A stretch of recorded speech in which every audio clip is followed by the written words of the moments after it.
Rund 50 Dokumentarfilme hat der holländisch-deutsche Filmautor Marijn Pools in den letzten 15 Jahren produziert.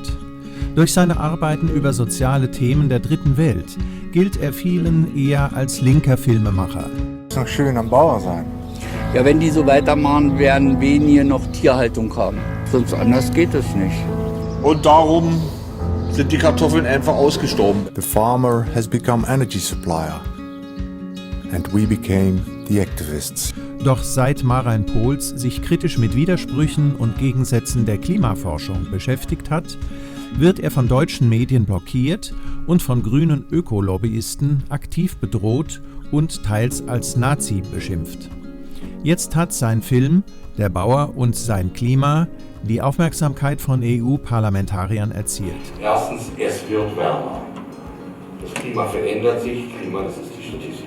Much colder, many ice age. The European Council has agreed on a climate and energy deal for Europe. Ich traf ihn nach einer öffentlichen Vorführung im Europäischen Parlament in Brüssel. The media is also just a politicized structure.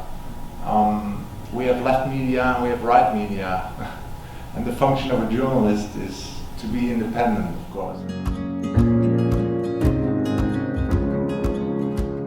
Ja, Marijn Pools, du hast es mit deinem Film bis in das Europäische Parlament geschafft. Wir haben uns kennengelernt im Februar bei der Berlinale. Wie ist es dir bis dahin mit deinem Film ergangen? Muss ich ehrlich sagen, es war am Anfang ganz schwer, weil der Film geht über Klimawandel, Energie. Und das sind doch politische Dogmas, die man nicht gerne in der Öffentlichkeit hört. Und wir haben auch ganz viel Kritik bekommen, Feedback bekommen. Aber das größte Problem war eigentlich der Medien, der da nicht über berichtet. Die kritischen Fragen werden nicht in den Medien berichtet und deshalb wird unser Film eigentlich auch nicht berichtet. Und das war eigentlich das größte Problem, weil wenn da nicht über berichtet wird, dann kann man auch kein Publikum kriegen. Und das war eigentlich der größte Herausforderung. Aber wir haben das, glaube ich, ganz sportiv aufgenommen und wir sind einfach selber, haben wir versucht, einen Selbstverleih zu kreieren. So, wir haben ganz viele Programmkinos angeschrieben und in Deutschland sind da über die 100 Kinos gewesen, die unsere Filme gezeigt haben und noch immer zeigen.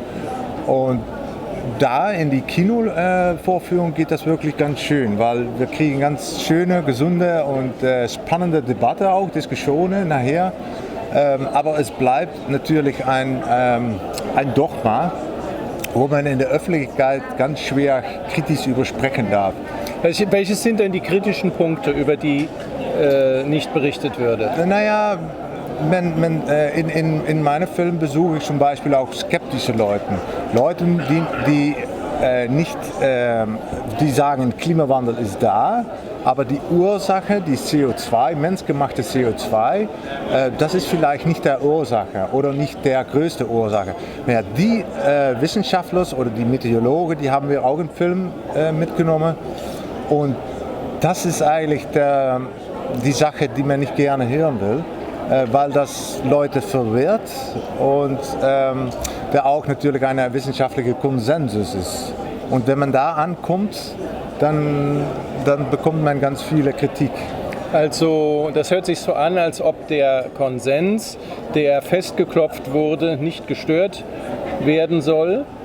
Gibt es jetzt einen Unterschied zwischen der Reaktion der Menschen und der Medien innerhalb Deutschlands und im Ausland? Denn du hast ja im April erstmal deine Tournee durch Deutschland etwas zurückgenommen, zumindest deine persönliche Präsenz auch. Und ich glaube, du warst auch ein bisschen verzweifelt, so im April. Ja, verzweifelt nicht, aber man kriegt ganz viel Kritik. Auch positive Sachen, aber auch Kritik. Und das geht so weit, dass man auch am Ende auch Bedrohungen kriegt von Menschen, die in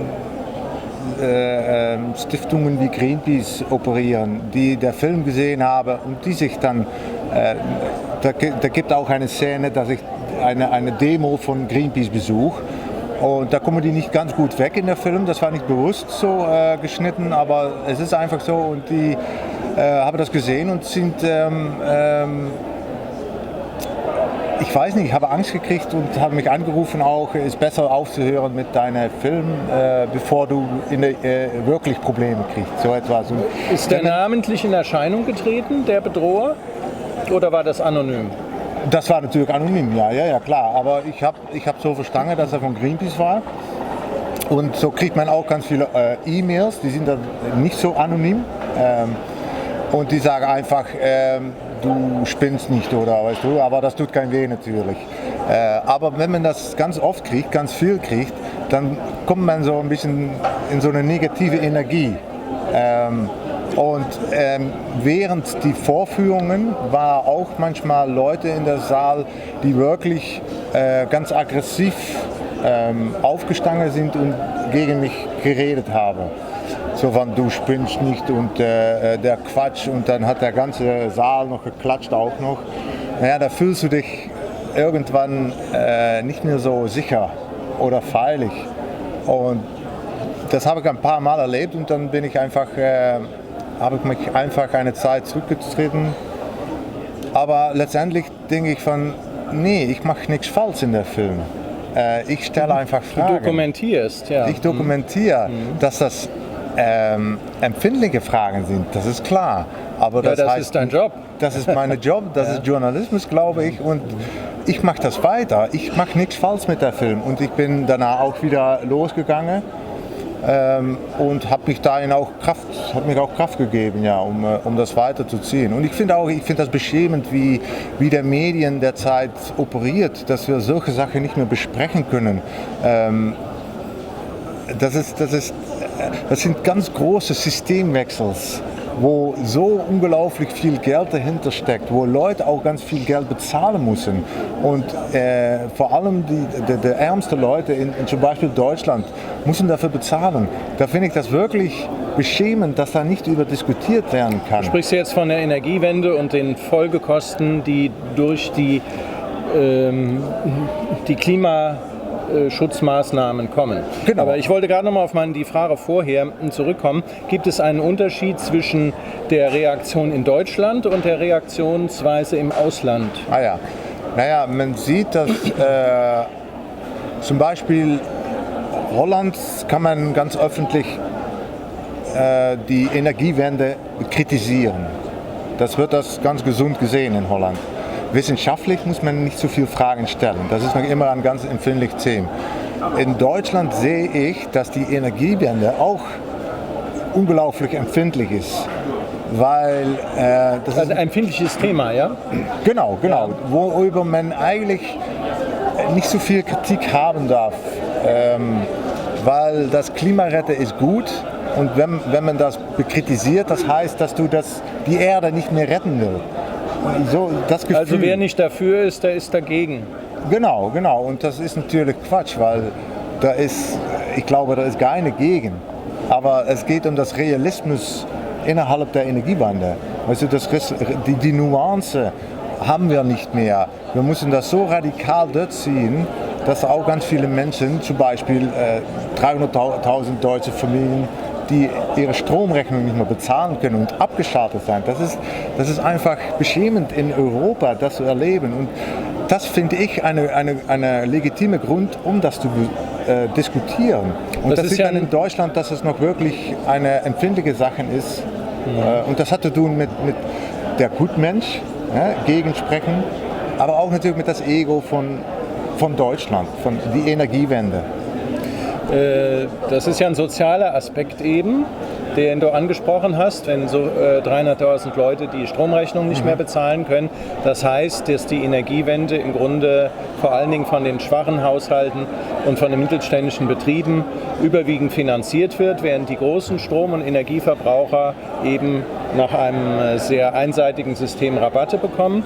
Also ich komme nochmal auf das Soziale. Du bezeichnest dich eher als einen linken Filmemacher und hast auch in der Vergangenheit ganz viele Filme über soziale Themen gemacht? Wo liegen so deine Themenschwerpunkte in der Vergangenheit? Ja, naja, ich habe die letzten 10 Jahre, sag mal, viel internationale Zusammenarbeit, Menschenrechten, Films gemacht. Ich glaube, über 50 Dokumentarfilme jetzt gemacht. Und was ich immer wichtig finde, ist der Minderheit, die Stimme von der Minderheit. Die finde ich ganz wichtig.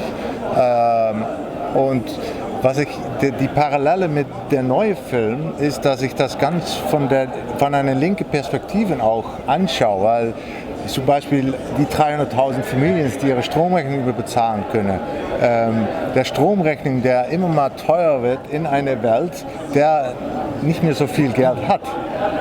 Das finde ich die Sozial- und der Landwirtschaft, der weggetrieben wird durch die Energiegesetze, die viele Male attraktiver sind dann zum Beispiel Milchproduktion oder Kartoffelproduktion. Und das sind meine Sorgen, dass ich sehe, dass die großen Systemwechseln auch unsere soziale Infrastruktur auch teils wegnehmen. Und dafür kämpfe ich und da mache ich mich Sorgen um. Ja. Und es ist nicht so, dass ich dagegen bin, weil jeder will eine Welt ohne Öl, mit erneuerbarer grüner Energie. Aber wenn man sieht, dass die grüne Energie auch ganz viele Monokulturen bringt in Deutschland, wo Boden auch wieder kaputt von geht und damit auch die Wirtschaft und die Leute, dann denke ich da mache ich mich Sorgen um und deshalb habe ich den Film auch gemacht. Das war ja was in der Diskussion heute wohl auch vorkam und ich glaube auch im Film angesprochen ist, dass eigentlich durch die Verdrängung von heimischen Anbauformen in der Landwirtschaft im Grunde jetzt dann hier auch Monopolisierungen entstehen und andere Anbauformen wegfallen, für die dann wieder Produkte eingeführt werden muss, was wiederum auch nicht klimafreundlich ist. Ja. Und du dokumentierst, du zeigst es eigentlich. Das sind ja für mich diese zwei Schwerpunkte, die dein Film eigentlich hat. Das eine ist die zunehmende Verbiegung der Landwirtschaft und das andere ist die zwiespältige Diskussion über die Klimaforschung und deren Ergebnisse und die Konsequenzen daraus, wo dein Film eben zeigt, dass es eben nicht alles aus Stein gemeißelt ist, sondern dass es auch bei den führenden Klimaforschern Verschiedenheiten gibt. Und es gibt aber auch einen Kern, wo man sich ziemlich einig ist. Das habe ich so daraus verstanden. Und ich hatte aber den Eindruck, dass es um diesen sicheren Erkenntniskern so einen Dunstkreis gibt, in dem eine ganze Menge Geschäftemacher unterwegs sind. Sehe ich das richtig? Hast du auch so den Eindruck gehabt? Ja, ich glaube sowieso, dass hinter der Forschung, ich sehe das als ein Problem, dass der Forschung ist zu schnell weggenommen bei der Wissenschaft und ist einfach gekidnappt durch Lobbyisten und am Ende auch Leute, Geschäften, die da auch wirklich ein Geschäft ausgemacht haben. Womit das Ziel nicht mehr das Ziel ist, aber das Geschäft ist wichtiger dann das Ziel geworden. Und das ist für mich eine Erklärung, warum man auch nicht darüber reden darf. Weil du kritisiert nicht nur der Klimawandel, aber auch ein großes Geschäft dahinter natürlich. Und das macht das empfindlich und das macht es auch schwer zu diskutieren. Also wir haben eine ähnliche Situation auch in der Medizin, da wird auch ganz viel geforscht, aber in vielen Bereichen eben auch nur in die Richtung geforscht, wo hinterher gut verkäufliche Produkte sind. Also wir kennen das Problem auch aus anderen Bereichen der Wissenschaft, aber hier ist es eben auch so, bloß hier wird eben überhaupt nicht mehr darüber berichtet. Ja. Und das war ja auch das Erste, was du gesagt hast, dass eigentlich die Medien deiner Meinung nach zu einseitig an die Thematik rangehen. Ja, ich glaube, der Hauptursachen, dass man das nicht mehr diskutieren darf, ist die Medien. Der einseitige Nachrichten in den Medien und dann, wenn ich Medien sage, habe ich über die Medien, der dominiert. Und da sind einfach Gesetze innerhalb der Medien. Wir reden über den Klimawandel nicht kritisch. Wir gehen positiv in den Klimawandel. Das ist ein Gesetz innerhalb so ein Mediengeschäft. Und das ist einfach unglaublich beschämend, dass Medien hat nichts zu tun mit Politik. Ein Journalist in meinen Augen erzählt einfach das, was los ist in die Gesellschaft. Und wenn da zwei Meinungen sind, dann sind da zwei Meinungen und da berichten man darüber. Und ja klar, das verwirrt Leute, das verwirrt das Publikum, aber das ist auch das Ziel von gutem Journalismus, dass man auch Leute, die beide Seiten berichtet und das Publikum kann darüber eine Meinung kreieren. Und ich glaube, das ist wirklich wichtig, weil derzeit kriegen wir nicht mehr so viel unabhängige Nachrichten in den Medien. Das ist nur noch mal Politik.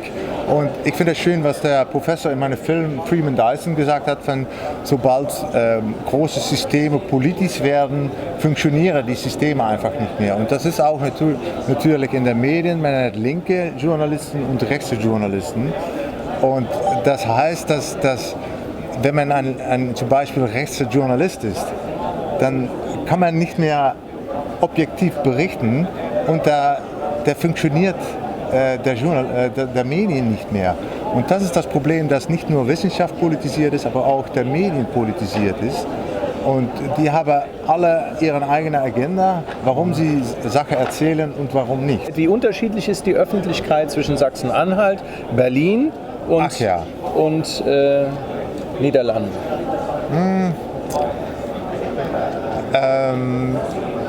Also auch aus Sicht der Medien, ja? In der Medien, ja, genau. Ich glaube, dass Holland irgendwie, also die Niederlande hat irgendwie ein bisschen eine mehr offenere Pressefreiheit auch. Da kann man auch mehr erzählen, auch kritisch.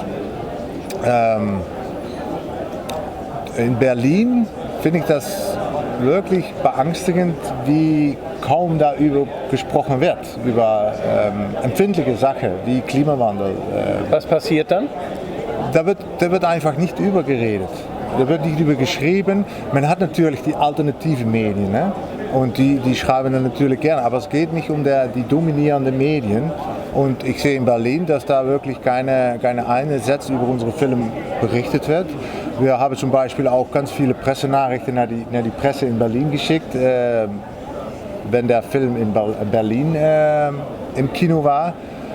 Und da kriegt man einfach keine Feedback. Und wenn man einen Artikel schreibt, dann ist das irgendwie in ein Kinobuch, Programmbuch, und da steht dann, der Puls, der claimt immer mal wieder, dass er von der Linke kommt. Aber in meinen Augen ist das eine rechtspopulistische Film geworden. Da ist immer eine Meinung dazu, was der Medien davon findet. Und da wird nicht objektiv berichtet. Also es wird praktisch stigmatisiert, bloß weil du jetzt einen Zusammenhang kritisch beleuchtest und sagst, ich höre zu diesem Thema Befürworter und Gegner an. Das reicht schon aus, um aus diesem Film einen rechtspopulistischen Film zu machen. Genau, und der Paradox ist, finde ich auch noch, dass von aus der linken Medien wird dieser Film gesehen als eine Verschwörungstheoristenfilm. Aber an die andere Seite sehe ich dann Nachrichten in den Medien, dass die Verschwörungen genau da sind, weil die denken von, ich werde finanziert durch ein Ölgeschäft oder ich bin nicht ehrlich, weil ich behaupte, dass ich Linke bin, nur um Aufmerksamkeit zu kriegen. Aber das ist nicht so. Das ist eine ganz ehrliche Geschichte und ich sehe die Verschwörungen mehr bei der Medien dann in meinen Filmen. Oder eben einfach eine vielleicht auch Zeitgeist. Aber zum Beispiel jetzt mit diesen Chemtrails, da hat es ja jahrelang bis vor wenigen Tagen geheißen, das ist auch alles Verschwörungstheorie, bis jetzt die IPCC, also der Weltklimarat, im Grunde selber gesagt hat, wir kommen mit den Maßnahmen zum Klimaschutz, kommen wir nicht weit genug. Wir müssen jetzt wohl so weit gehen, dass wir Geoengineering machen, was nichts anderes ist als irgendwelche Substanzen in die Erdatmosphäre sprühen, um genau das zu machen, was bei den Chemtrails angeblich eben passiert, irgendetwas um die Erde rumzusprühen und damit das Klima zu verbessern. Ja? Das hätte man noch vor wenigen Tagen als Verschwörungstheorie, dass sowas überhaupt gibt, gesehen. Jetzt kommt der Weltklimarat selbst mit so einer Idee und diskutiert darüber. Daran kann man auch sehen, wie diese Entwicklungen auch Veränderungen unterworfen sind. Ja. Aber mich würde auch noch interessieren, du bist bist ja nicht nur hier mit deinem Film aufgetreten, sondern du hast ihn in ganz vielen verschiedenen Zusammenhängen auch gezeigt, ganz unterschiedlichen Personengruppen. Kannst du mir so ein bisschen eine Spannbreite nennen, wer sich überall für deinen Film interessiert hat, was das für Leute waren, auch vielleicht welche Altersgruppen? Ja, die Altersgruppe ist unterschiedlich. Es fängt an mit 25 und das geht bis an 80. Der Älteste war 80, glaube ich. Und die Reaktionen auf der Kinovorführungen sind immer ganz gut. Das sind ganz schöne, nette Diskussionen auch. Der Art von Menschen, das sind komischerweise Leute, die zum Beispiel in der ökologischen Landwirtschaft sind, die gerne auch kritisch sein wollen, aber irgendwie nicht dürfen. Und die finden das wirklich ein schöner Film, der auch beiträgt, weil das ist das Paradox natürlich, dass wir wollen grün sein, wir wollen eine grüne Energiewende, aber die Energiewende scheint nicht so grün zu sein. Und dann, das sehen die ökologischen Landwirte natürlich. Und die sehen den Film ganz gerne und darüber wird auch ganz schön diskutiert. An die andere Seite habe ich viel für Studenten der Film gezeigt. Und das macht wirklich Spaß, weil man sieht, dass Studenten noch ganz offen stehen in einer Debatte. Die sind noch nicht so, haben noch nicht so eine Farbe, sitzen auch noch nicht mit viel Geldsystemen. Leider ist da immer dann wieder eine Lehrer dazu, der nach der Vorführung der ganze Film wieder wie sagt man das, am Boden... In der Luft zerreißt, ja. Genau, ja. Und das interessiert mich, weil das ist... ich habe zum Beispiel in Wageningen, das ist der Hauptstadt, der universitäre Hauptstadt in Holland, habe ich für Studenten den Film gescreent. Und dann hat der Professor am Ende der Film gesagt, ja, die sind alle verrückt in meinem Film. Alle meine Protagonisten sind verrückt und die sind alle zu alt. Also die haben alle keine Arbeit mehr und die verstehen der Wissenschaft nicht mehr. Und dann hat irgendwie ein Student im Publikum hat auch eine kritische Frage gestellt. Und da hat der Professor gesagt, aber Sie sind noch Student, Sie müssen noch viel lernen. Und da habe ich gesagt, okay, meine Protagonisten sind zu alt. Ihre Studenten sind zu jung und Sie sind ja der perfekte Professor. Worauf die ganze Saal natürlich geklatscht hat. Und ich glaube, das ist auch genau das Punkt, dass man als Student schon eigentlich da nicht man hat keine anderen Perspektiven. Also er hat ja eigentlich seine Studenten zwischen den Stühlen sitzen lassen. Ja? Finde ich ja, absolut. Ja. Und ich glaube, die größte Innovationen, die größte Ideen kommen von Studenten, weil die noch ohne Agenda, sagt man, die Welt gucken können und auch das Beste draus nehmen werden. Ja, man kann ja eigentlich sagen, wer, wenn nicht die. Ja? Ja. Wenn man das mal so mit Abstand betrachtet, zeigt die Reaktion auch auf deinen Film, dass die Energiewende es fertiggebracht hat, eine offene Herangehensweise an ein ganz wichtiges Thema, den Klimaschutz in gewisser Weise zu verhindern. Eigentlich hat sie die Baustelle, wo sie am Arbeiten ist, wieder zugeschüttet, sodass eigentlich jetzt in Wirklichkeit gar nicht mehr richtig gebaut werden kann. Ja? Ja. Und das finde ich bemerkenswert, weil wir ja eigentlich dann lernunfähig werden. Ja, ja. Und auch faul. Man muss nicht mehr nachdenken, nicht mehr kritisch nachdenken. Du hast jetzt auch andere Themen, wo es auch um Brennpunkte, thematische Brennpunkte geht. Hast du da auch diese ideologische Überlagerung oder läuft das ganz anders ab? Das läuft ganz anders. Die letzten 10 Jahre war für mich Ich habe immer mein Podium bekommen. Ich habe auch ganz viel Aufmerksamkeit bekommen für meine Filme. Das war noch immer die Minderheit natürlich, aber ich habe erfolgreiche Filme gemacht, womit ich viel Aufmerksamkeit gekriegt habe. Und mit diesem Film ist da in einmal etwas passiert, was ich noch nie mal im Leben gemerkt habe, dass da einfach kein Interesse mehr ist für eine kritische Nachricht. Und das ist für mich ein Grund, um zu bestätigen, weil ja, der Klimawandel ist wirklich fast eine Religion geworden, wo man nicht ankommen muss. Und bereust du etwas? Oder würdest du den nochmal machen, den Film? Ich würde es nochmal machen, ja, weil ich glaube, er ist nötig auch. Und ich bin jetzt, sag mal, angefangen mit dieser Geschichte und jetzt bin ich auch mit so vielen anderen Themen beschäftigt, die an der Film auch verknüpft sind. Und das geht dann nicht so sehr um Klimawandel, es geht auch um außerhalb des Paradigmen denken. Menschen versuchen kritisch nachzudenken, anzuregen zum Nachdenken. Und das Links-Rechts-Verhältnis in der Politik, das finde ich auch eine ganz ungesunde Entwicklung. Und das sind Themen, die der Film auch verknüpfen. Und damit will ich weiter, weil ich sehe, dass es nötig ist, dass Filme wie dieser erzählt werden. Es ist auch noch gut zu wissen, dass es ist ein Teil, der erste Film ist ein Teil der Trilogie. Also das wird eine Trilogie, worin wir jetzt haben ganz viel über Klimawandel, Energie und Landwirtschaft. Und in das zweite Teil will ich wirklich auf die Suche nach Lösungen, alternative Lösungen, die wir bisher noch nicht benutzen. Wir sind ganz unabhängig auch finanziell. Ich habe den Film selber finanziert und weil ich glaube darin, dass wenn ich Filme mache, die wichtig sind für viele Leute, dass die Leute auch bereit sein, um zum Beispiel 5 € zu bezahlen, um den Film anzusehen. Und damit hoffen wir natürlich, das zweite Teil auch zu finanzieren und das dritte Teil. Und das finde ich wirklich cool, dass ich das unabhängig machen kann, ohne Farbe. Ich hoffe auch, das wird auch noch für den nächsten Film klappen. Dann viel Erfolg. Vielen Dank.